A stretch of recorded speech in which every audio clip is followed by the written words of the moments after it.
adoramos, alzamos hoy tu nombre en alto, que tu reino se establezca en la alabanza, que tu pueblo te declare tu poder. Hoy es domingo 19 de julio del año 2020.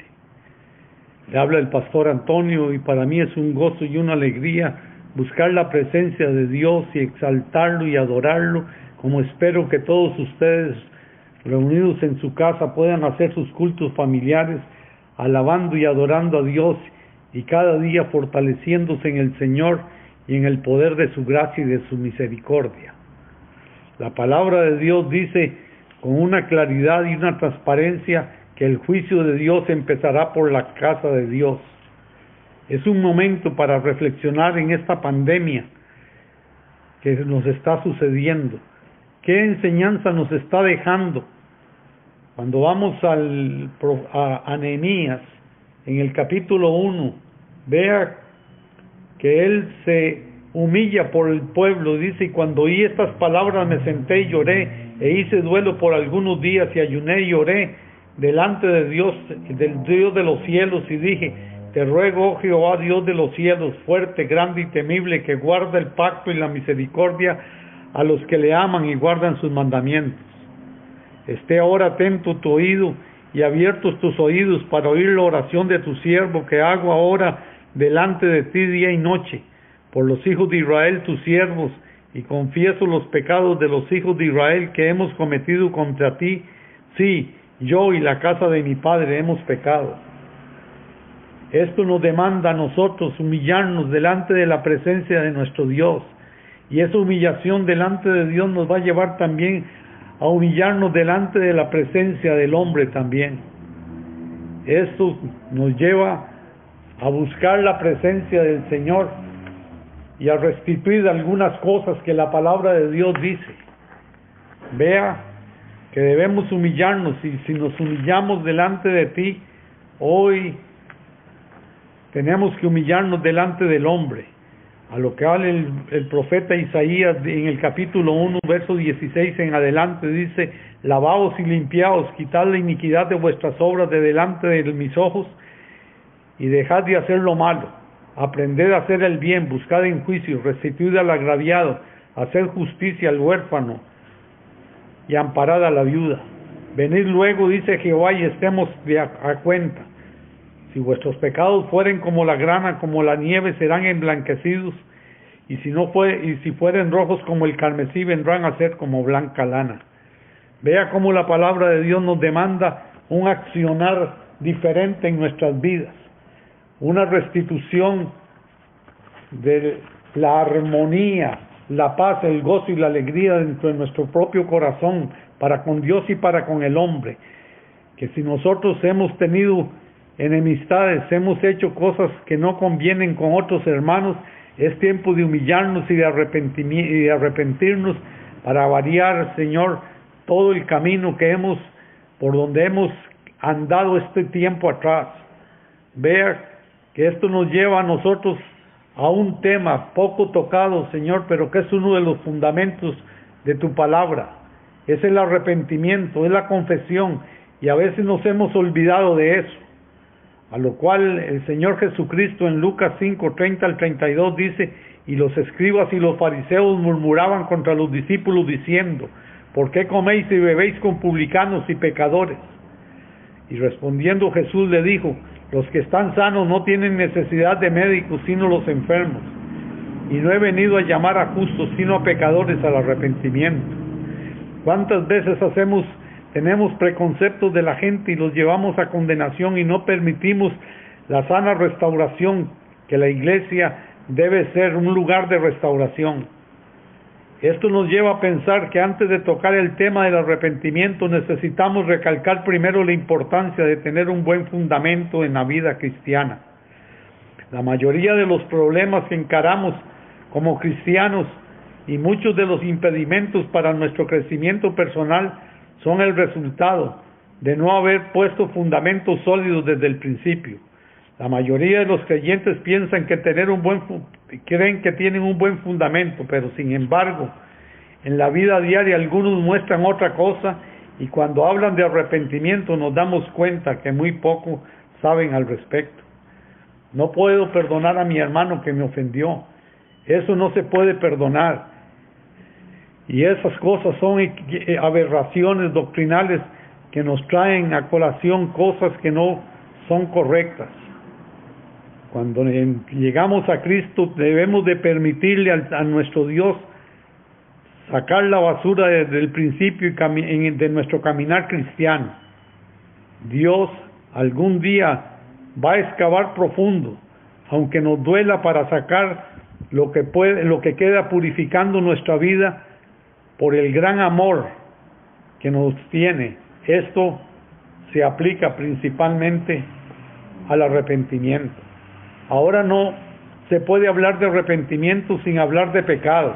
Aunque el pecado pudiera ser un tema totalmente aparte, debemos discutirlo, porque Jesús dijo en Lucas 5:32 que Él vino a llamar a los justos, sino a pecadores al arrepentimiento.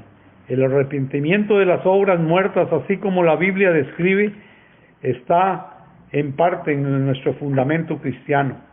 Las obras muertas proceden de la separación moral, y para todo hombre fuera de Jesucristo, todo lo que haga no importa.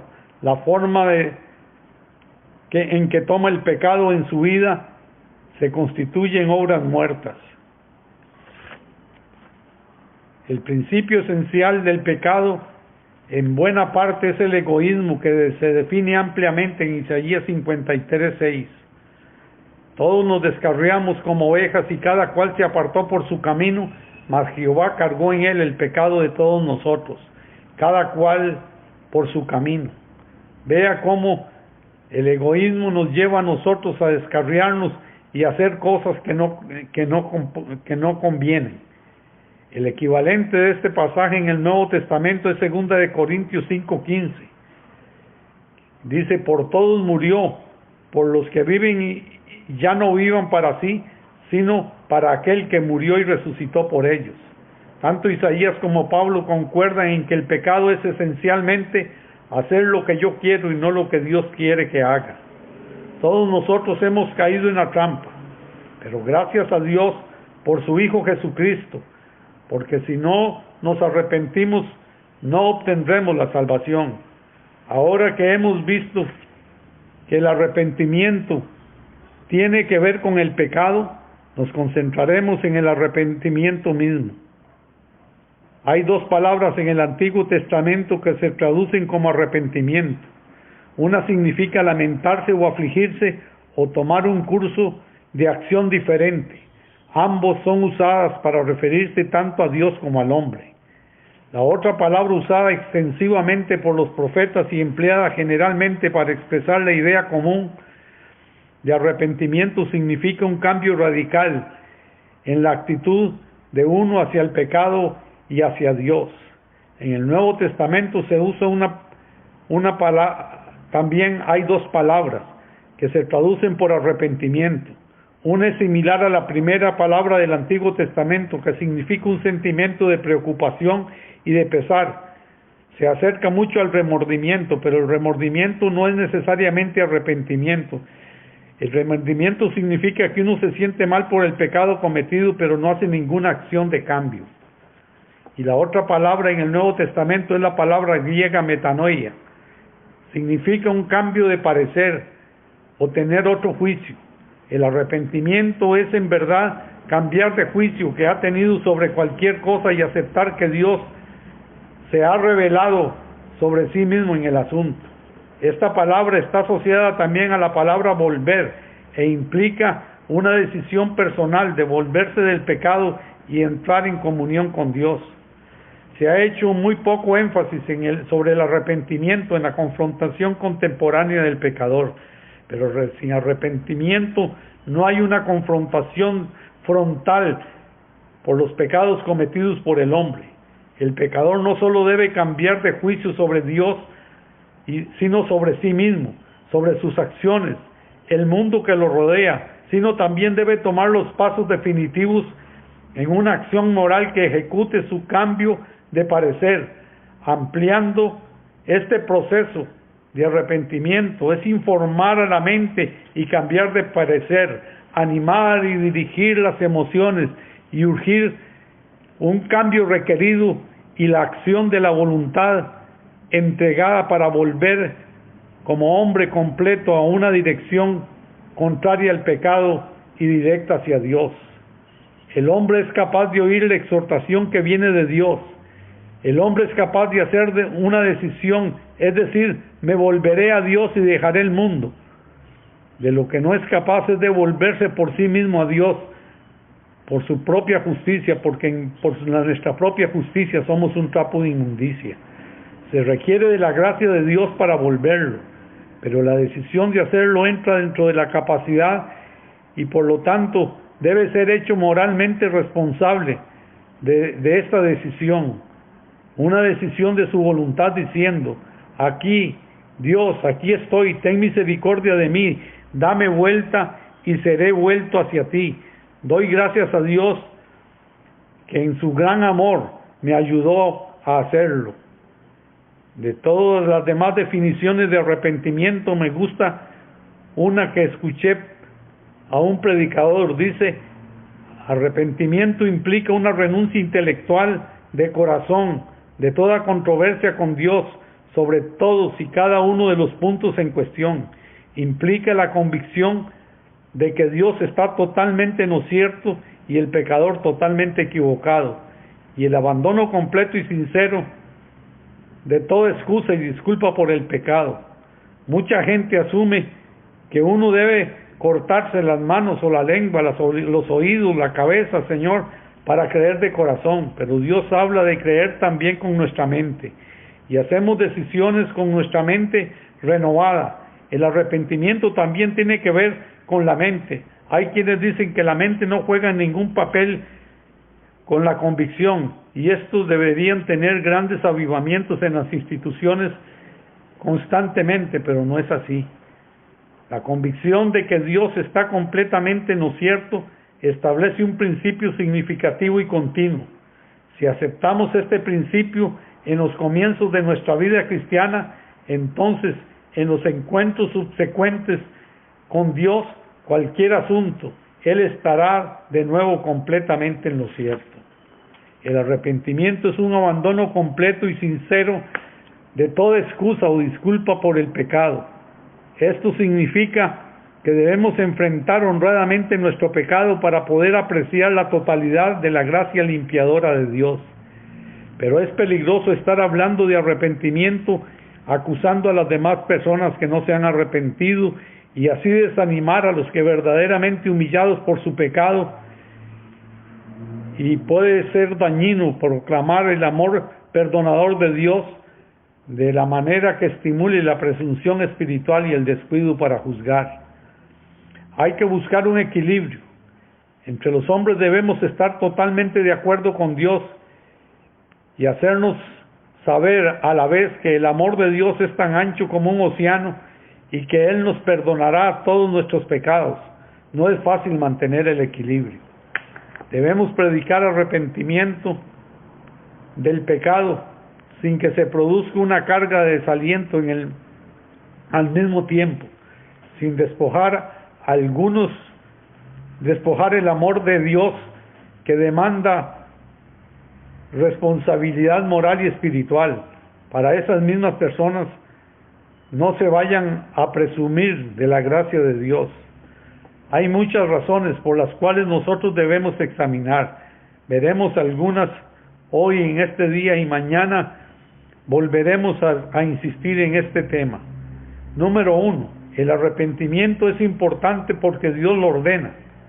El apóstol Pablo en aquel discurso en el Areópago dice, Dios ahora declara a los hombres que todos y en todas partes se arrepientan. Lo registra el libro de los Hechos capítulo 17 verso 30.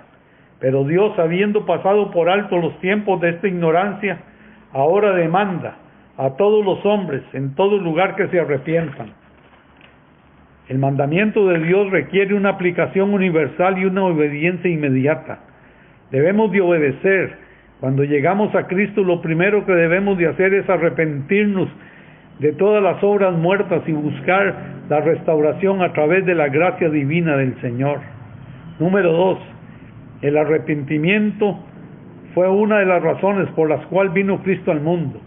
Él vino a salvar, a sanar, a libertar a los cautivos. Por lo cual el Señor en Lucas 5:32 dice: no he venido a llamar a justos sino a pecadores al arrepentimiento. Número 3. El arrepentimiento es necesario para evitar la destrucción, porque si no nos arrepentimos, todos pereceremos igualmente. Lo que Lucas 3:5 registra dice: os digo, no, antes si no os arrepentís, todos pereceréis igualmente. O aquellos 18 sobre los cuales cayó la torre de Siloé y los mató, ¿pensáis que eran más culpables que todos los hombres que habitan en Jerusalén? Os digo que no, antes, si no os arrepentís, todos pereceréis igualmente. Esto nos habla que no debemos hacer juicios nunca en base a presunciones, porque vamos a atar a personas que muchas veces se han arrepentido de todo corazón y van a sentir desánimo. Número 4. Es necesario que el arrepentimiento para obtener el perdón. Una cantidad de escrituras testifican de esto. Hechos 2:38 dice: y Pedro dijo: arrepentidos y sed bautizados para perdón de pecados. Vea cómo hay una demanda bíblica sobre el arrepentimiento y el perdón. En Hechos 3:19 dice: arrepentidos y convertidos para que vuestros pecados sean borrados, a fin de que tiempos de refrigerio vengan de la presencia del Señor. Vea que cuando uno se arrepiente, una nueva naturaleza viene sobre nosotros y nos sentimos cómodos, placenteros, victoriosos. El arrepentimiento número 5 es necesario para entrar en el reino de Dios. En Mateo 4:17 dice: arrepentidos porque el reino de los cielos se ha acercado. Ese es un requerimiento para estar involucrado en el reino de Dios sobre la tierra. Es una de las cosas que Dios demanda de nosotros y nos demanda ponerla por obra para ser parte del reino de los cielos. Número 6. El arrepentimiento trae el conocimiento de la verdad.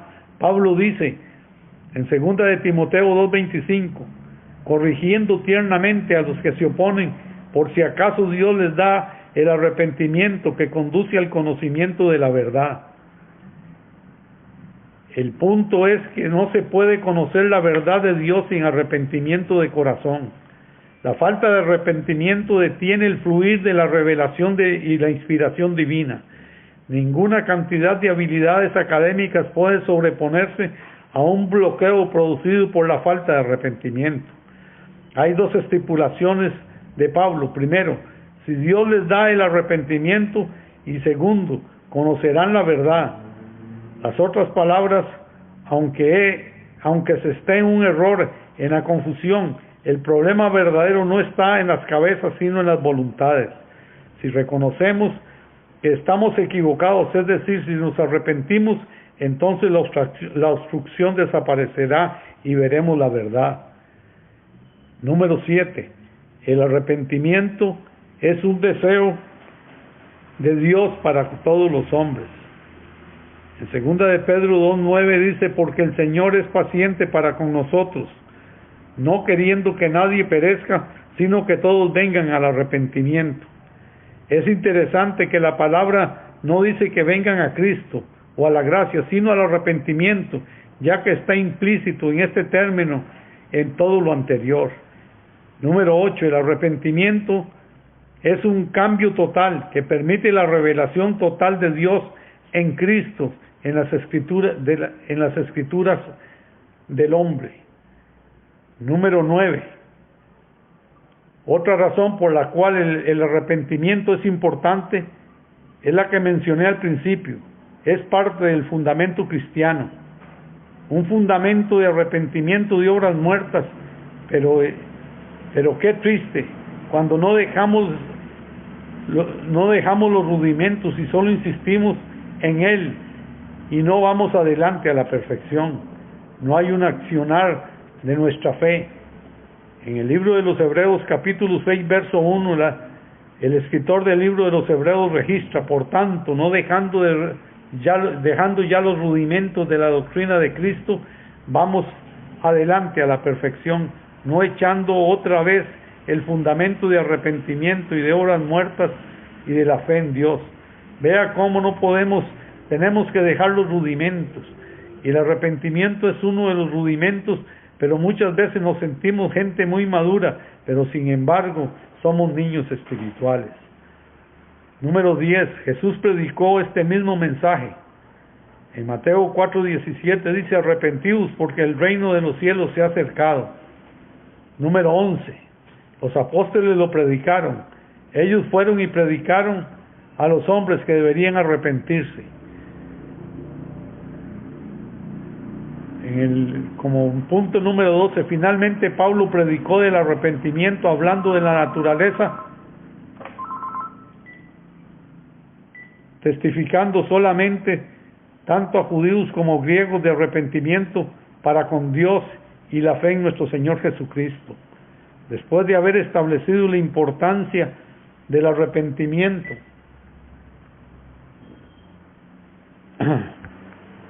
la próxima pregunta es: ¿qué conduce al hombre al arrepentimiento? En primer lugar es la bondad, la misericordia de Dios. ¿Y qué es la bondad? Bueno, pues es lo que permite vivir a pesar de nuestro pecado. En Romanos 2:4 dice: tienes en poco las riquezas de tu bondad y tolerancia y paciencia, ignorando que la bondad de Dios te guía al arrepentimiento. Y la segunda cosa que conduce a los hombres al arrepentimiento es la predicación del Evangelio de Jesucristo. El propósito total del Señor en su venida fue el de proclamar que toda la energía de la bondad divina empezará a operar si los hombres se arrepienten. En la parábola del hijo pródigo, Lucas 15:32, dice: mas era necesario hacer fiesta y regocijarnos, porque tu hermano era muerto y ha revivido, y se había perdido y ha sido hallado.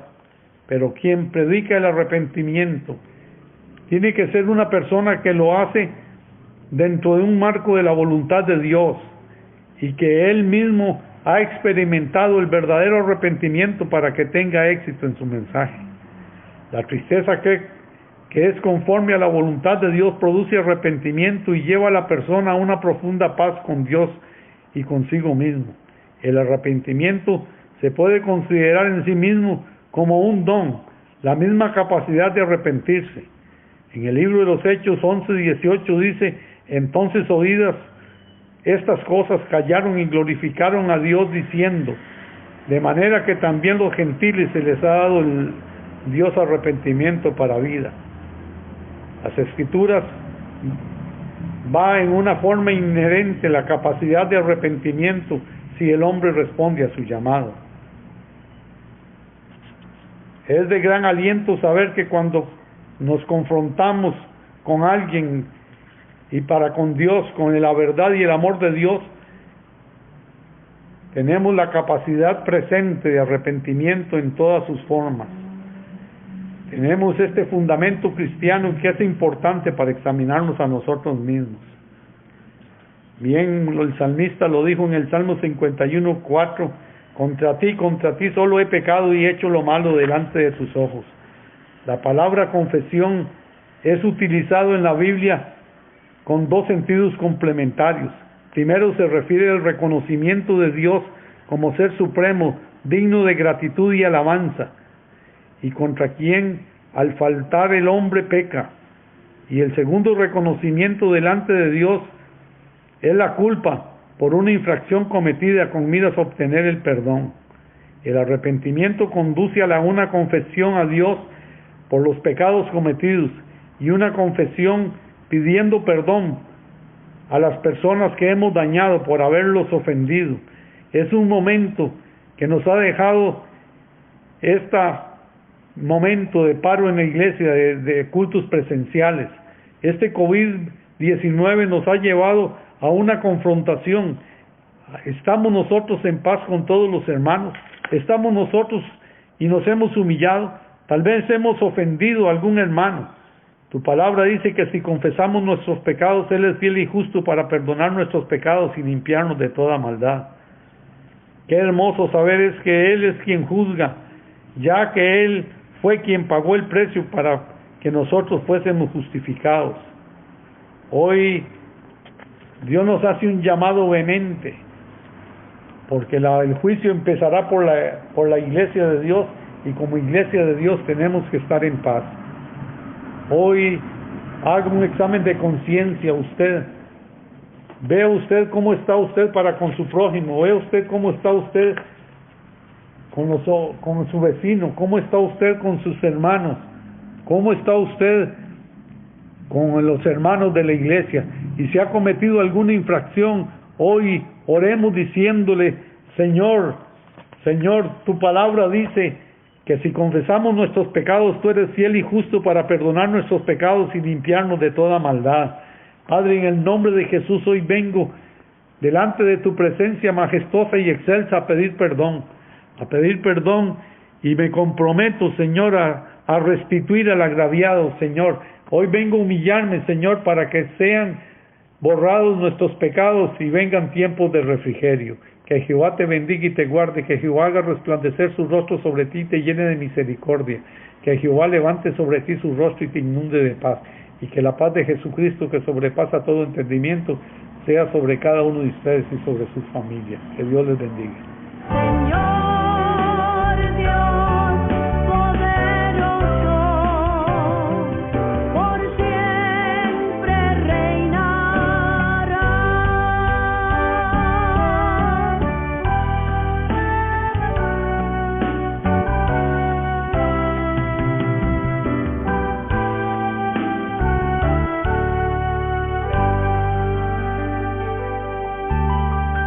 Padre del cielo, te adoramos.